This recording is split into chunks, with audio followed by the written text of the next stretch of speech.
नमस्कार दोस्तों, आज हम बात करेंगे उस जंग की जिसे पाकिस्तान ने अपनी बर्बादी का टिकट समझकर छेड़ दिया है। जी हां, आपने सही सुना। पाकिस्तान ने भारत के खिलाफ आधिकारिक तौर पर युद्ध की घोषणा कर दी है, लेकिन क्या ये उसकी मूर्खता है या फिर किसी बहकावे में आकर वो अपनी कब्र खुद रहा है। चलिए जानते हैं कि कैसे भारत इस बार फिर पाकिस्तान को धूल चटाने के लिए तैयार है। पाकिस्तान ने 9 और 10 मई की रात को भारत के खिलाफ ऑपरेशन बुनियान उल मरसूस लॉन्च किया। नाम सुनकर लगता है जैसे कोई हॉलीवुड मूवी का टाइटल हो, लेकिन दोस्तों ये नाम कुरान की सूरह अल सफ से लिया गया है, जिसका मतलब है अटूट दीवार या मजबूत संरचना। लेकिन सवाल ये है, क्या पाकिस्तान की ये दीवार वाकई अटूट है या फिर ये बस कागज का महल है जो भारत के एक झटके में ढह जाएगा। पाकिस्तान के रक्षा मंत्री ख्वाजा मोहम्मद आसिफ ने कहा कि भारत के खिलाफ जंग छेड़ने के अलावा उनके पास कोई रास्ता नहीं बचा। अरे भाई, तुम्हारे पास तो जंग लड़ने के लिए पैसे भी नहीं थे, फिर भी आईएमएफ से कर्ज लेकर अपनी अर्थव्यवस्था को दांव पर लगाकर तुम ये जंग लड़ने को चले हो। ये तो वही बात हुई कि कोई अपनी आखिरी जमा पूंजी लेकर कसीनो में दांव लगाने चला जाए, और वो भी तब जब सामने भारत जैसा शेर खड़ा हो। लेकिन दोस्तों, भारत वो देश है जो हर बार चुनौतियों को अवसर में बदल देता है।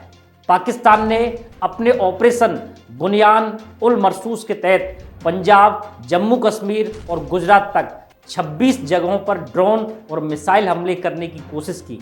इनमें उनकी फतेह बन बैलिस्टिक मिसाइल भी शामिल थी, जिसे वो दिल्ली तक पहुंचाने का सपना देख रहे थे। लेकिन क्या हुआ, हमारी भारतीय वायुसेना और S-400 डिफेंस सिस्टम ने उस मिसाइल को हरियाणा के सिरसा में ही धूल में मिला दिया।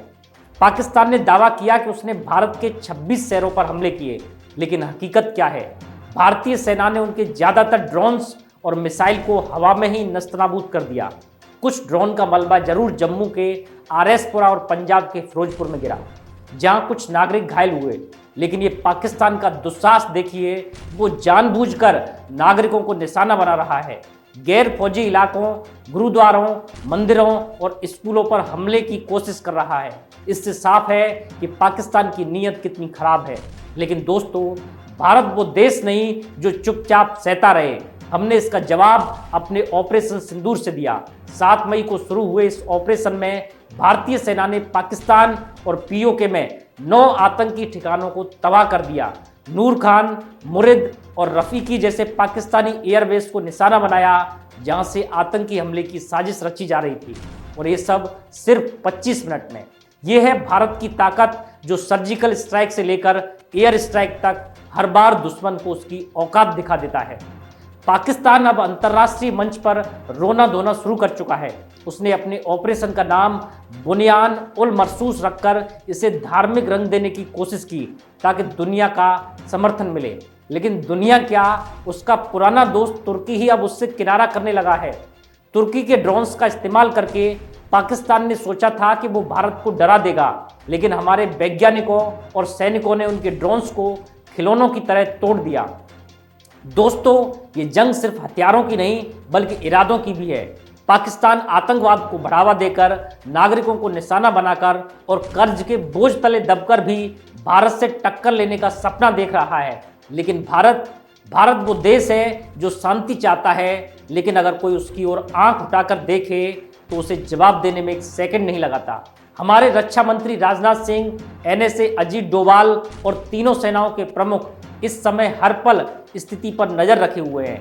PM मोदी ने भी हाई लेवल मीटिंग में साफ कर दिया है, भारत हर चुनौती के लिए तैयार है। तो दोस्तों, ये वक्त है एकजुट होने का। पाकिस्तान की मूर्खता उसे ले डूबेगी, लेकिन भारत की एकता और ताकत उसे हर बार जीत दिलाएगी। हमारी सेना, हमारा नेतृत्व और हमारी जनता सब मिलकर इस चुनौती का सामना करेंगे।